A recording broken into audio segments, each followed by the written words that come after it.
Good morning class. आज लासा मासा का लास्ट टॉपिक है, मतलब आज ख़त्म हो जाएगा। फिर कल से नया टॉपिक स्टार्ट करेंगे, नया चैप्टर स्टार्ट करेंगे। अच्छा सा जो हमें अच्छा लगे, सबको अच्छा लगे, और अच्छे अच्छे कॉन्सेप्ट पढ़ेंगे। ऐसे ही पढ़ते रहेंगे। पूरा जो सिलेबस है ऐसे ही धीरे धीरे करेंगे। अगर कोई ये सोचता है कि देखो लासा मासा में इतने टॉपिक हो गए हैं तो ऐसे कोई दिक्कत नहीं। जितना ज़्यादा पढ़ेंगे चैप्टर की उतनी ज़्यादा बारीकी देखेंगे, क्वेश्चन उतने ज़्यादा करेंगे, और क्वेश्चन जितने ज़्यादा करेंगे चैप्टर हमारा उतना ज़्यादा क्लियर होगा। सही है बेटा? ज़रूरी नहीं है कि हम ज़्यादा पढ़ें लेकिन अच्छा पढ़ें, एकदम काम इफ़ेक्टिव होना चाहिए, ज़्यादा नहीं होना चाहिए। समझने में बात? अच्छा पढ़ें और जिस हिसाब से तैयारी करनी है उस हिसाब से करेंगे। एग्ज़ाम स्टार्ट हो गए हैं, जैसे कि SBI का स्टार्ट हो गया है, ऐसे ही सारे एग्ज़ाम होंगे डे बाई डे। सही है बेटा? और कोचिंग भी खुलेंगी, सब कुछ होगा, एग्ज़ाम वैकेंसी सब आएंगी, तो हम अपनी मेहनत पर लगे रहेंगे। सही है? अब देखो लास्ट टॉपिक करते हैं, मतलब लास्ट टॉपिक क्या है, ख़त्म ही करते हैं लासा वासा। एक दो टॉपिक हैं, दो चार क्वेश्चन है। देखो अगला जो टॉपिक है वो है संख्याओं के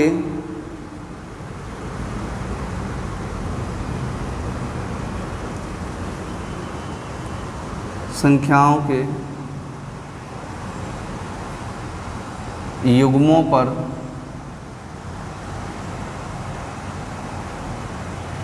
आधारित प्रश्न। सही है? संख्याओं के युग्मों पर आधारित प्रश्न बताने हैं हमें। ठीक है बेटा?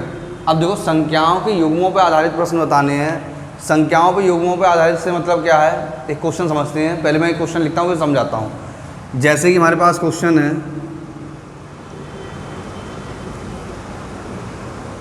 किन्हीं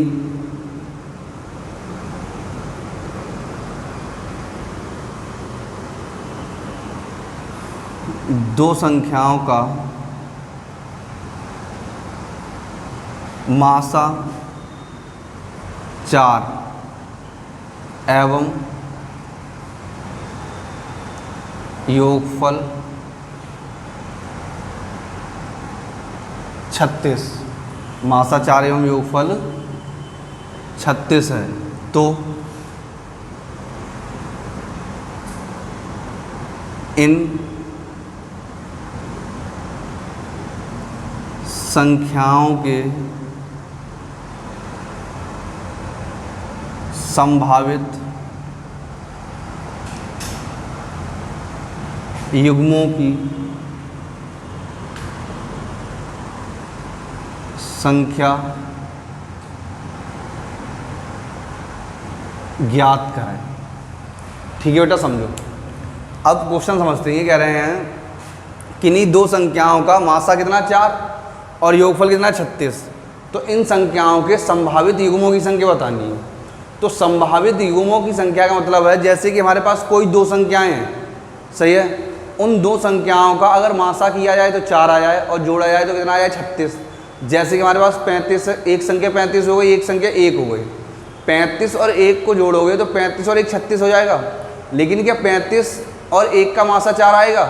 नहीं आएगा। 35 और 1 का मासा 4 नहीं आएगा, तो यानी कि ये युग्म नहीं हो सकते। जैसे हमने 2 ले लिया। सही बेटा? क्या ले लिया? 2 ले लिया और 34 ले लिया। 2 और 34 को जोड़ेंगे तो 36 आ जाएगा, लेकिन 2 और 34 का मासा 4 नहीं आएगा।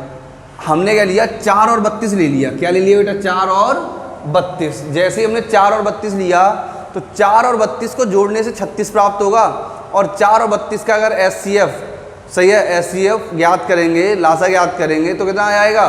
4 आ जाएगा। सही? क्या आ जाएगा? 4। यानी इस टाइप की हमें संख्या चाहिए। तो देखो जब भी लासा मासा में संख्याएं गायब होती हैं तो मैंने क्या बताया था बेटा, हमेशा या सदैव मासा को लेके संख्या मानेंगे। किसको लेके संख्या मानेंगे? मासा को लेके। तो हमने मान लिया जो हमारी पहली संख्या हो जाएगी 4a हो जाएगी, और जो दूसरी संख्या हो जाएगी वो क्या हो जाएगी? 4b हो जाएगी।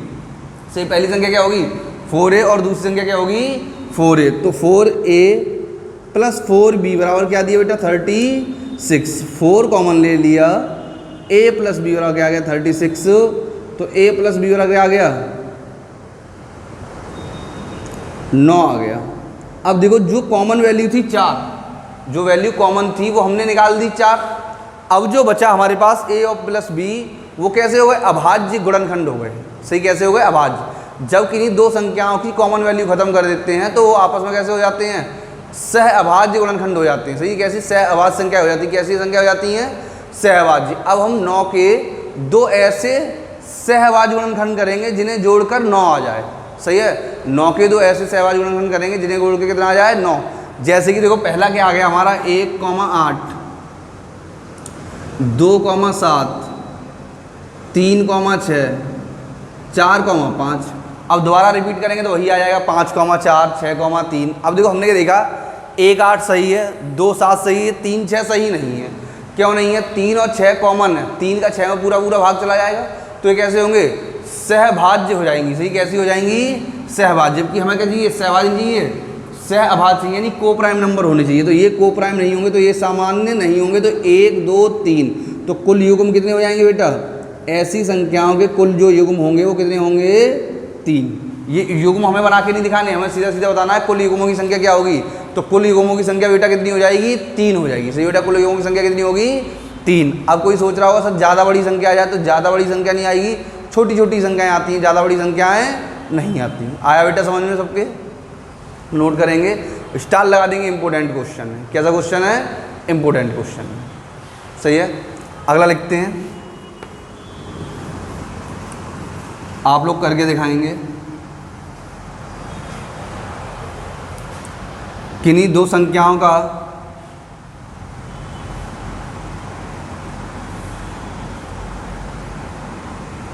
मासा 12 एवं योगफल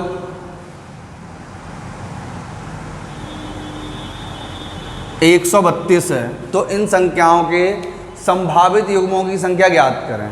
सही है, ये कह रहे हैं कि नहीं दो संख्याओं का जो मासा वो कितना है? 12 एवं इनका योगफल कितना है? 132 है, तो इन संख्याओं के संभावित युग्मों की संख्या ज्ञात करें।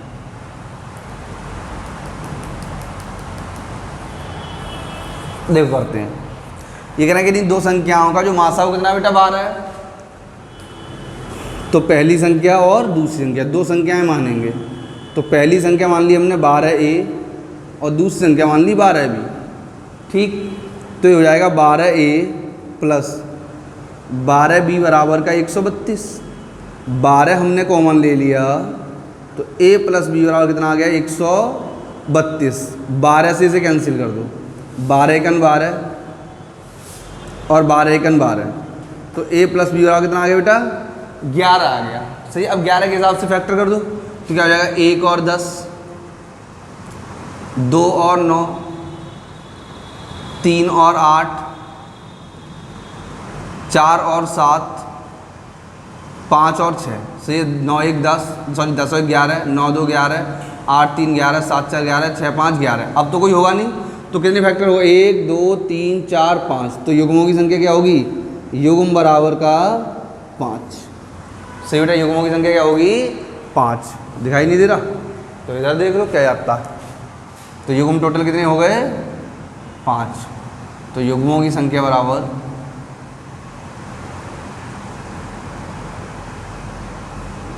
5। सही, युग्मों की संख्या क्या हो जाएगी बेटा? 5 हो जाएगी। आया समझ में? अगला देखें, और थोड़ा सा चेंज इसमें।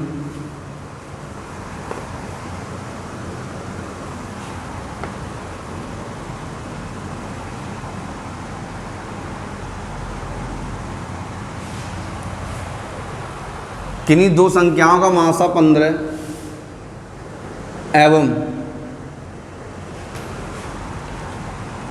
इनका गुणनफल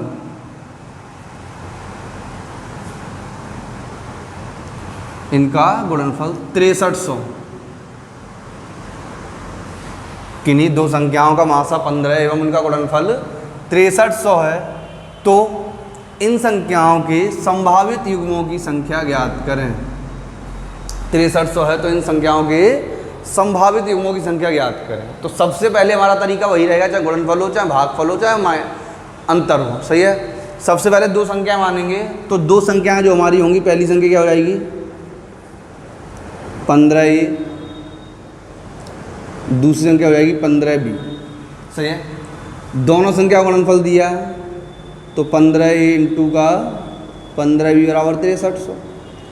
अब जो प्लस माइनस में कॉमन लेते हैं मल्टीप्लाई में या भाग में कभी कॉमन नहीं लेते। 15 से कैंसिल करेंगे, 15 चौक 60, सही है। और 15 दूनी 30, सही कितना आ गया? 420 आ गया। 15 चौक 60 बचे 3, 15 दूनी,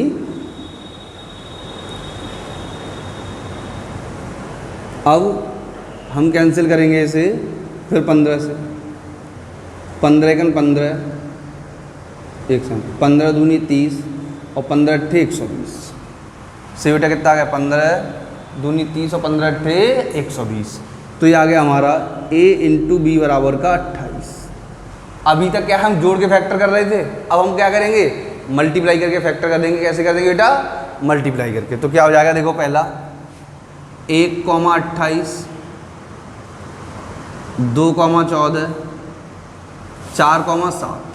अब जो फिर वही शर्त लागू हो गई कि जो फैक्टर थे वो कैसे होने चाहिए?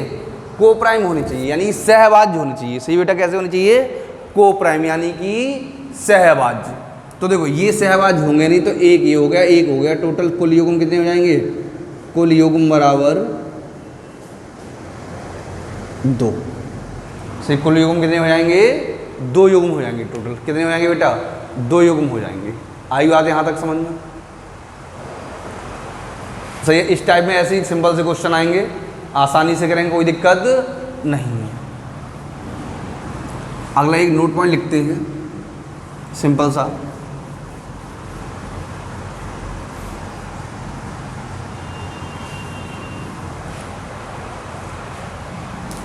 पहले नोट पॉइंट लिखते हैं, फिर नोट पॉइंट समझाऊंगा। पहले लिखे देते हैं।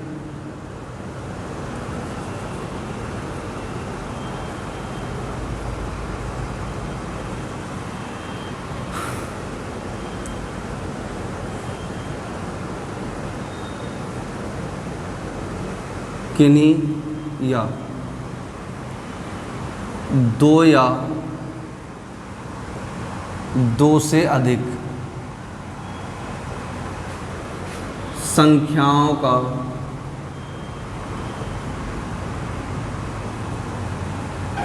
लासा सदैव, 2 या 2 से अधिक संख्याओं का लासा सदैव उनके मासा से पूर्णतः विभाजित होता है। सही है। अब देखो इनके कहने का ना समझो, ये कह रहे हैं कोई 2 या 2 से अधिक संख्याओं का अगर हम लासा निकालते हैं तो उनका जो लासा होगा वो सदैव उनके मासा से पूर्णतः विभाजित होगा। जैसे कोई हमसे कहता है कि निम्न संख्याओं का लासा इतना है, मासा इतना है, क्या सत्य होगा? तो हम यानी क्या सही होगा या नहीं? तो हम क्या करेंगे? उस लासा में उस मासा का तुरंत भाग देके देखेंगे। अगर लासा में मासा का पूरा पूरा भाग चला गया तो ये जो मासा होगा और जो लासा होगा वो सेम संख्याओं का होगा। और अगर लासा में मासा का पूरा पूरा भाग नहीं आएगा तो मासा किन्हीं और संख्याओं का होगा और लासा किन्हीं और संख्याओं का, सेम संख्याओं का लासा मासा नहीं होगा बेटा। सही है। अगर कुछ संख्याओं का एलसीएम है और कुछ संख्याओं का एचसीएफ है। सही है। सही है। कुछ संख्याओं का क्या है? एलसीएम है और उन्हीं संख्याओं का अगर एचसीएफ है तो उस एलसीएम में उस एचसीएफ का पूरा पूरा भाग चला जाएगा, यानी वह पूर्णतः डिवाइड होगा। और अगर ऐसा नहीं होता है तो मासा फिर लासा समान संख्याओं का नहीं होगा। सही। लासा मासा क्या नहीं होगा बेटा? समान संख्याओं का नहीं होगा। तो एक सिंपल सा क्वेश्चन लिखते हैं। ये क्वेश्चन जब भी आएगा तो हमें ऑप्शन दिए जाएंगे, बिना ऑप्शन के क्वेश्चन नहीं होगा। देखो स्टार लगा देना, कई बार आ चुका है इस टाइप का क्वेश्चन, इंपॉर्टेंट क्वेश्चन है। निम्न में से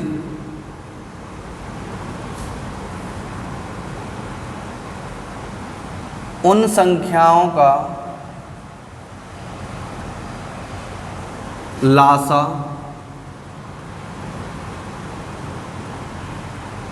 क्या होगा? निम्न में से उन संख्याओं का लासा क्या होगा जिनका मासा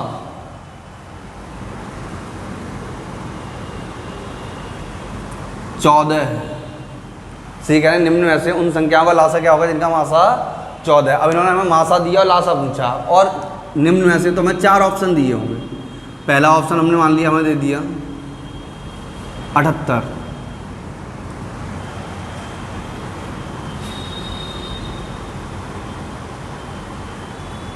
सत्तर,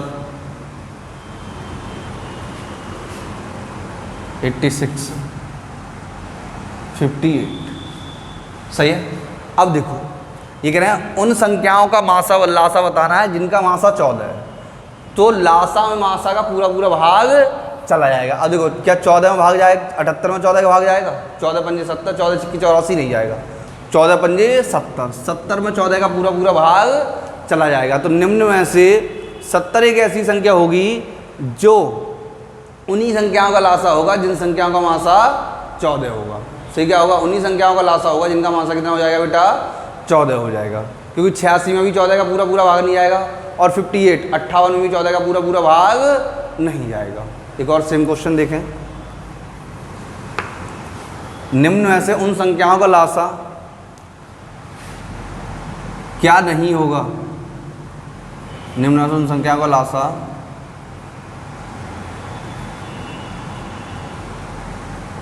क्या नहीं होगा जिनका मासा 16 है। जिनका मासा कितना है, 16। तो देखो पहला ऑप्शन 144, दूसरा 176, तीसरा 98, चौथा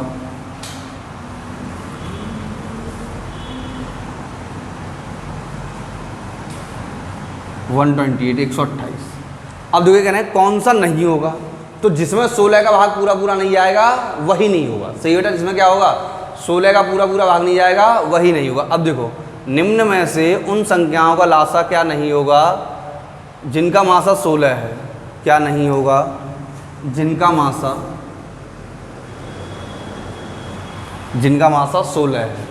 अब देखो 16 का भाग 144 में पूरा पूरा जाएगा, तो 16 इनका लासा हो सकता है, 16 का भाग 176 में पूरा पूरा जाएगा, 176 में इनका लासा हो सकता है, 16 का भाग 128 में पूरा पूरा जाएगा, तो 128 इनका लासा हो सकता है। इनका लासा क्या नहीं होगा, 98 नहीं होगा। सो इनका लासा क्या नहीं होगा बेटा, 98 नहीं होगा। आया समझ में इस टाइप का क्वेश्चन, सीधे सीधे ऑप्शन दिए होंगे। अब देखो एक अगला क्वेश्चन करते हैं, पहले नहीं कराया था मैंने, अब लास्ट में करा देता हूँ। एक क्वेश्चन ऐसा आएगा हमारा जो मेंसुरेशन का क्वेश्चन लगेगा। किसका मेंसुरेशन क्वेश्चन लगेगा, मेंसुरेशन का।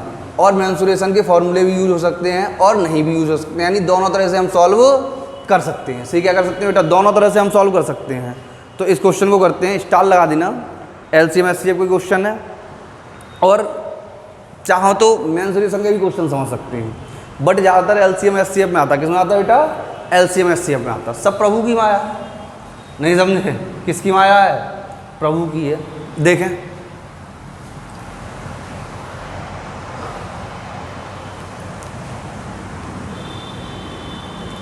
सिंपल सा क्वेश्चन है।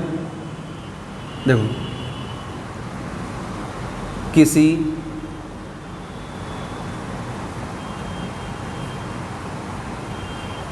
आयताकार फर्श की लंबाई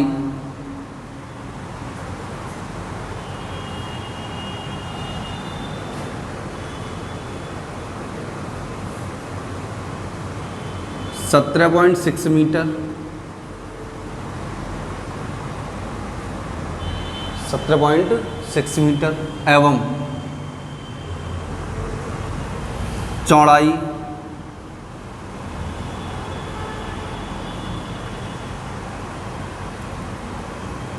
12.8 मीटर है, तो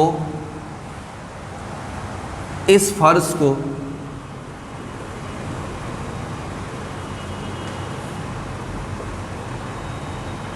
एक समान, तो इस फर्श को एक समान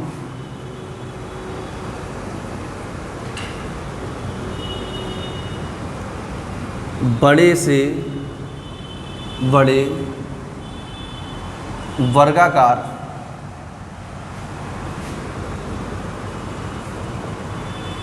टाइलों द्वारा ढका जाए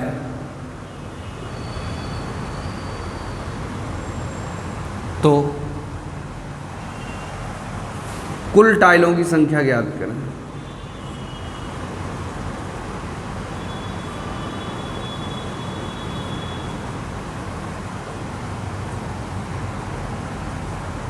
तो ये कह रहे हैं कोई एक आयताकार फर्श है जिसकी लंबाई 17.6 मीटर और चौड़ाई 12.8 मीटर है। यदि इस फर्श को एक समान बड़े से बड़े वर्गाकार टाइलों द्वारा ढका जाए तो कुल टाइलों की संख्या पूछी है।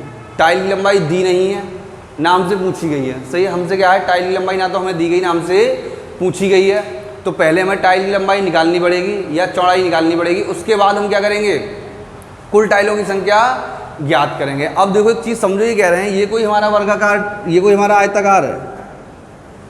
अब ये आयताकार है तो एक समान वर्गाकार टाइल लेंगे तो जितना एरिया इधर से कवर होगा उतना ही एरिया इधर से कवर होगा। तो जो ये लंबाई होगी वही ये लंबाई होगी, तो ये दोनों लंबाई बराबर होंगी, जबकि ये लंबाई अलग है और ये लंबाई अलग है, तो बराबर भाग तो दे नहीं सकते। तो हम क्या करेंगे, इधर से और इधर से एक समान दूरी लेंगे और वो भी इसको भी पूर्णतः विभाजित करे और इसको भी पूर्णतः विभाजित करे। सही है, जब दोनों को ये पूर्णतः विभाजित करेगी तो एक ऐसी बड़ी से बड़ी दूरी लेनी, यानी एक ऐसी बड़ी से बड़ी लंबाई लेनी है जो दोनों भुजाओं को पूर्णतः विभाजित करे। तो ऐसी बड़ी से बड़ी लंबाई लेने के लिए हम क्या करते हैं, मासा करते हैं बेटा, क्या करते हैं, मासा करते हैं। तो अब हम क्या करेंगे, सबसे पहले भुजा यानी कि टाइल की भुजा ज्ञात करने के लिए हम क्या करेंगे, एचसीएफ करेंगे यानी मासा करेंगे। टाइल की भुजा ज्ञात करेंगे हम क्या करेंगे बेटा, एचसीएफ करेंगे यानी कि मासा करेंगे। अब देखो मासा क्या है, हम बेटा दो तरह से करते थे। मासा कितने तरह से करते थे, दो तरह से, एक तो भाग विधि से और एक गुणनखंड विधि से। सही, कितनी विधि से करते थे, दो विधि से, यानी कि एक तो भाग विधि थी, डिवाइड मेथड, और एक क्या था, गुणनखंड विधि। क्या थी, गुणनखंड विधि, यानी कि सहअभाज्य या अभाज्य गुणनखंड विधि। क्या थी बेटा, अभाज्य गुणनखंड विधि थी। अब देखो हम क्या करेंगे, दोनों तरह से करेंगे। देखो मैंने तुम्हें बताया था कि जब भी वैल्यू छोटी छोटी हो या सरल हो तो गुणनखंड विधि से करेंगे, और जब भी वैल्यू बड़ी बड़ी हो और कठिन हो तो भाग विधि से करेंगे। तो यहाँ वैल्यू सरल दिखाई रही है या कठिन दिखाई दे रही है, बात की बात है। तो देखो हमने क्या देखा, लंबाई। सही है, लंबाई जो हमें दी हो कितनी दी है, 17.6। हमने इसका ये पॉइंट हटाने के लिए मीटर से सेंटीमीटर में चेंज किया, 100 का गुणा कर दिया, हो जाएगी 1760 सेंटीमीटर। सेम कंडीशन यहाँ, चौड़ाई 12.8, 100 का गुणा किया, ये हो जाएगी 1280 सेंटीमीटर। से कितना हो जाएगा, 1280 सेंटीमीटर। ये हो गया 1760 सेंटीमीटर, ये हो गया 1280 सेंटीमीटर। अब देखो इसे भाग विधि से करेंगे तो सबसे पहले हम भाग विधि से इसका मासा याद करेंगे। इसे क्या याद करेंगे बेटा, भाग विधि से इसका मासा याद करेंगे। तो भाग विधि से मासा याद करने के लिए हम कहते हैं क्या किया, बड़ी संख्या में छोटी संख्या का भाग लगाया। 1280 से 1760 में भाग दिए, एक बार गया 1280, 0, 16 में से 8 गए 8, 7 में से 6 में से 2 गए 4,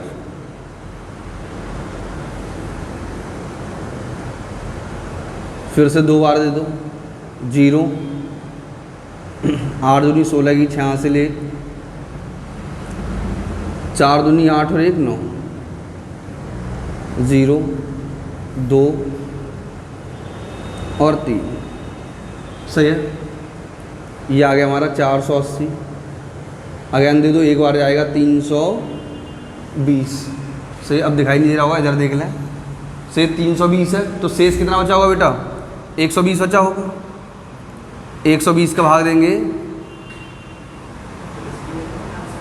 एक सेकेंड, 160 बचा होगा। कितना बचा होगा, 160। 160 का भाग देंगे 320 में, से 160 का भाग किस में देंगे, 320 में। तो 160 दूनी 320। अब देखो हमारा जो मासा आया वो कितना आया, 160 आया है। मासा 160 आया तो इसका मतलब क्या है, जो भुजा होगी तो टाइल की भुजा क्या हो जाएगी, टाइल की भुजा बराबर का 160 सेंटीमीटर। अगर हमसे टाइल की भुजा पूछी जाती तो आंसर क्या हो जाता, 160 सेंटीमीटर। अब हमसे टाइल की भुजा नहीं पूछी गई, हमसे क्या पूछा गया है, टाइलों की संख्या पूछी गई कब, एरिया घेरने के बाद, यानी पूरे एरिया पे जो हमें दिया है उस पर क्या बिछा दी जाए, टाइल बिछा दी जाए, तो हमें कुल कितने टाइलों की संख्या चाहिए होगी। अब देखो पूरा बड़ा सा अगर कोई चीज़ कवर करनी है तो उस पूरी बड़ी सी बड़े सी चीज़ को कवर करने के लिए हम क्या छोटी छोटी चीज़ें लगाते हैं। तो अब हमारा क्या हो जाएगा, सीधा सीधा टाइलों की संख्या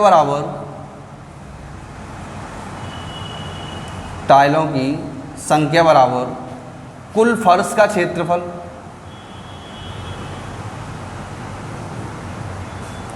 बटे एक टाइल का क्षेत्रफल, एक टाइल का क्षेत्रफल। सीधा क्या होगा, कुल फर्श का क्षेत्रफल बटे एक टाइल का क्षेत्रफल। तो देखो कुल फर्श का क्षेत्रफल निकालेंगे तो कुल फर्श क्या है, लंबाई कितनी है, यानी कि आयत है, तो आयत का क्षेत्रफल क्या होता है, लंबाई इंटू चौड़ाई, 1760 गुणा 1280। अब टाइल क्या है, वर्गाकार, तो वर्ग के क्षेत्रफल का फॉर्मूला क्या होता है, पता नहीं हो तो लिख लो, भुजा इंटू भुजा। तो भुजा कितनी है 160, तो 160 इंटू 160, 0 से 0 कैंसिल, ये 0 से 0 कैंसिल, सही है। 16 से ये 11 बार कैंसिल होगा और 16 से 8 बार कैंसिल होगा, 16 × 128, 11 का 8 से गुणा करेंगे, 11 गुणा 8 बराबर का 88। कुल टाइल कितनी होंगे बेटा 88, 88 टाइल होंगी। सही है, टोटल कितनी टाइल हो जाएंगी 88। तो देखो सबसे पहले क्या करेंगे, हमसे टाइल पूछी जाएंगी तो हमें जो आयत की लंबाई चौड़ाई दी गई होगी उनसे वर्ग की क्या निकालेंगे, भुजा निकालेंगे, सही, क्योंकि वर्ग की भुजा तो दी नहीं गई। अगर वर्ग की भुजा दी जाती तो सीधा सीधा फॉर्मूला लगा देते, कुल क्षेत्र का क्षेत्रफल बटे एक टाइल का क्षेत्रफल, और इतना ही कैलकुलेशन करना पड़ता। लेकिन जब हमें वर्ग का टाइल नहीं, सॉरी, जब वर्गाकार टाइल की हमें भुजा नहीं दी गई होगी तो हम सबसे पहले क्या करेंगे, उनकी भुजाएं लेंगे, किसकी, आयत की। आयत की भुजा लेने के बाद वर्ग की भुजा निकालेंगे और फिर फॉर्मूला लगाएंगे, कुल टाइलों की संख्या बराबर कुल फर्श का क्षेत्रफल बटे एक टाइल का क्षेत्रफल। ये किससे करेंगे, हम भाग विधि से करेंगे। और कब, जब संख्याएं बड़ी बड़ी दी गई होंगी तब। अब संख्याएं छोटी छोटी या आसान दी गई हों तो गुणनखंड विधि से कर देंगे। किससे कर देंगे, गुणनखंड विधि से। अब देखो गुणनखंड विधि से कैसे करेंगे, स्क्रीनशॉट ले लेंगे सब इसका।